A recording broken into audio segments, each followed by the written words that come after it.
CIV 438 Finite Element Method. So the intended outcomes of this course are: CO1 is the student should be able to determine the approximate solution of ordinary and partial differential equations. CO2 is to develop an understanding on the basic concept of finite element method on structural components with 1 and 2 dimensional elements. CO3 evaluate the application of finite element method on practical problems with deflections and bending. So with these outcomes, the syllabus is being outlined.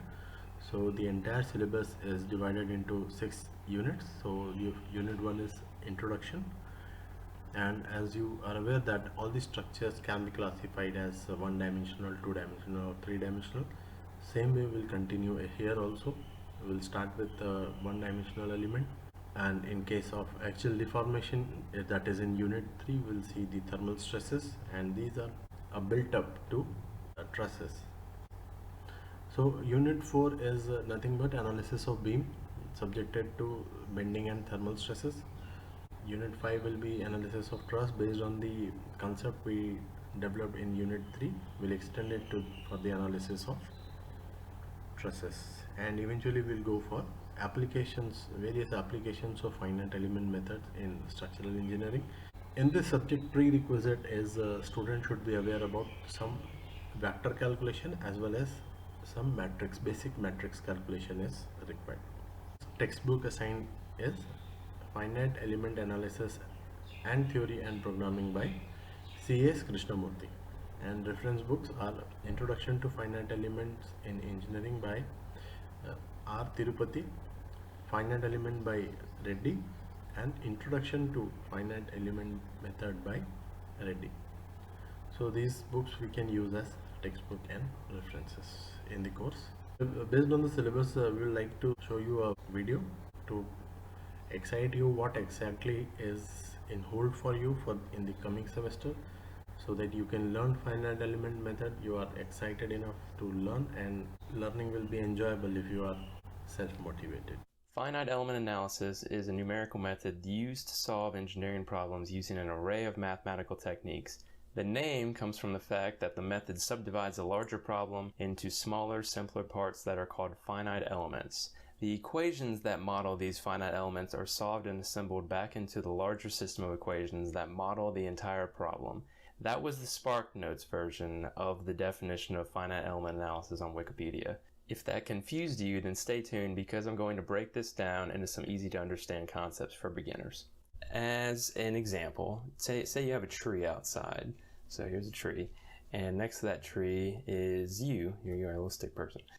So what is a tree outside? A tree, you have a shape of the tree, you have the different components of the tree, so you have the branches, the trunk, and the leaves, and all these different components of the tree respond differently to the environment or to you. So if you go up and you pull on the branch will bend, or if you touch a leaf, you can crumble the leaf.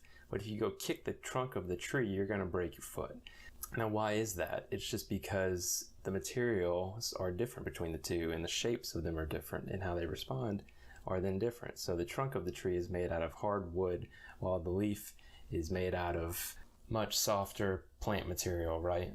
So breaking this tree down into even more basic components, you've got the geometry of the tree, so you have the general shape, and then you have these materials like I mentioned before.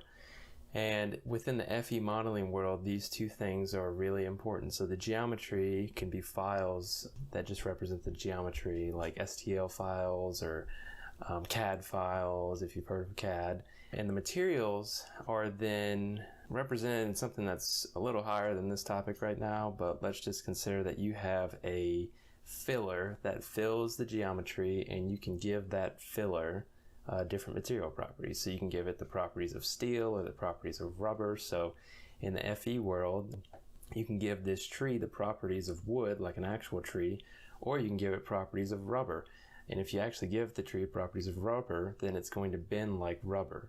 So that's a benefit in the FE world, is that you can just manipulate things however you kind of want to and see what happens. This filler is what we call a mesh. So if you hear the word mesh, we're talking about this finite element tool that fills the geometry of an object. And this mesh is made up of different types of what we call elements. These elements can be one-dimensional or two-dimensional or three-dimensional, and within each of these dimensional elements you have different types. So you can have pyramidal elements, you can have block elements, or just squares or beam elements, all these different types of things that can be used in their own specific applications.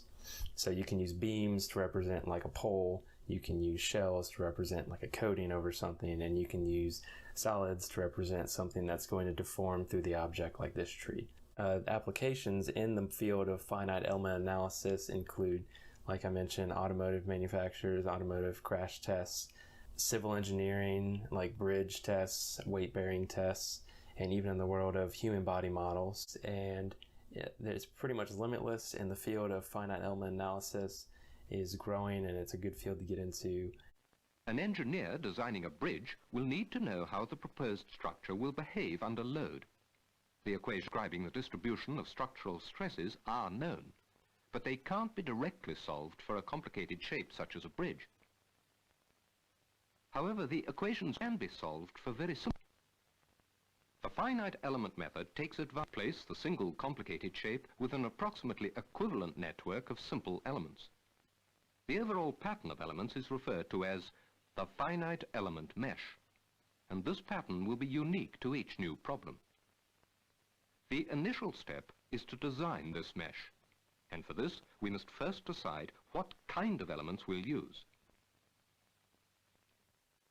One-dimensional rods, or two-dimensional triangles, or quadrilaterals.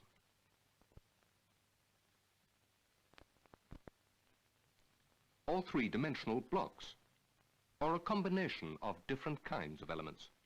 The accuracy of the calculation is going to depend on the number of elements we choose to have in the mesh. The more elements we have, the smaller each one will be, and the more accurate the results. Unfortunately, more elements also means more calculations to be done. For reasons of economy, therefore, we look for the happy medium. Just enough elements to give adequate accuracy within a reasonable computing time. In our example of the bridge, we've chosen to use elements defined by 8 points. These points are referred to as nodes. In general, we regard each node as being capable of moving both horizontally and vertically. The exception will be those points around the outside edge that we can regard as immovably fixed. These boundary conditions must be included to complete the description of the physical problem so that the solution will be uniquely defined. Finally, we must specify the elastic properties of the material.